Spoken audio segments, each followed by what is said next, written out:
Ruto and his people was to steal 104 billion. And after they have stolen the money, the thing is almost collapsing because it was never meant to work because nobody put his mind through. They were just looking for a conduit on how to steal 104 billion. Okay. So if we form government and will form government, we'll go back to factory settings. Where did the rain begin to beat us?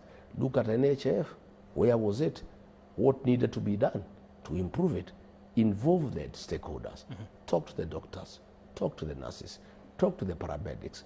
Talk to private hospitals. Talk to faith-based institutions. Talk to county governments. Talk to Kenyans. Listen to the agencies. Listen to everybody who has something to say. Be consultative and come up with a working health model, health financing model that can serve the people of Kenya. Will you scrap SHA for NHIF? SHA is a scam. It will have collapsed. You don't need to scrap it. I've told you it will collapse even before we get there. And I have told hospitals to be very careful. Because when SHA collapses, it may collapse very many hospitals.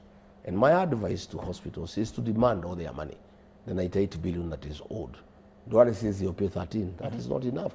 There's another 85 billion. All hospitals must demand immediately the payment of all outstanding claims so that when SHA collapses, our hospitals do not collapse with SHA. Because 98 billion can collapse many institutions and we'll be in trouble as a country. Number two, the hospitals must agree with SHA on upfront payment. SHA should be putting a deposit upfront so that if hospital X, the monthly claims are 1 billion, probably they should receive half of that as upfront payment. That way we are sure that if this monster, this reckless program of William Ruto called SHA that was meant to steal 104 billion collapses, our institutions do not collapse as well. Because we need these institutions. They have been put up with billions of shillings over the years. They have developed capacity. They have medical records for our patients. We cannot afford a situation where our institutions can collapse together with the SHA. Okay. I want you to take you back a little bit on where we started.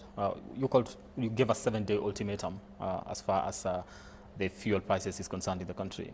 Does that still stand despite what the government says are some of the alternatives, or rather, measures that it has put in place to be able to reduce the cost of fuel? We give a 7-day ultimatum. We now need to convene again and look at what has happened. What has happened is just a concession of 9 shillings. Nothing else has happened.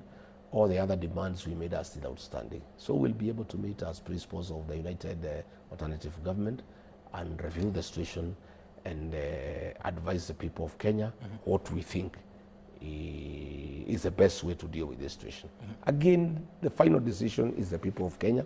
We as leaders can only make a recommendation as to what we think should be done. Okay. So we'll be having that meeting to review the situation and then engage the people of Kenya on the way forward. Okay.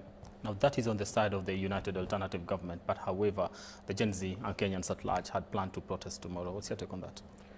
The Gen Zs are a jewel for this country. They are wonderful children. I love them with my heart. I pray for them, I care for them. They are the savior of this country. And I've told the Gen Zs, your courage and determination to liberate your country is a blessing to our country. And I have told the Gen Zs, they have done very well in terms of creating awareness on the smartphone. But they must move to the next stage. The real transformation of our country will take place on the ballot box on the 10th of August next year. The Gen Zs are tribeless. They cannot be compromised by anybody. They are so principled. They are the most dependable voting bloc that we have as a country. I therefore want to take this opportunity to appeal to them to acquire the tools of change. The tools of change in this matter is the ID and the vote, so that they can participate in next year's general election in bringing a meaningful change to this country and protecting the vote. The Gen Zs are smart enough. I'm sure they'll have a way of announcing the presidential results before midnight on the same day. These are wonderful kids. They are so talented. Okay. God has given them wisdom and, unquantifiable talent that should be useful to this country.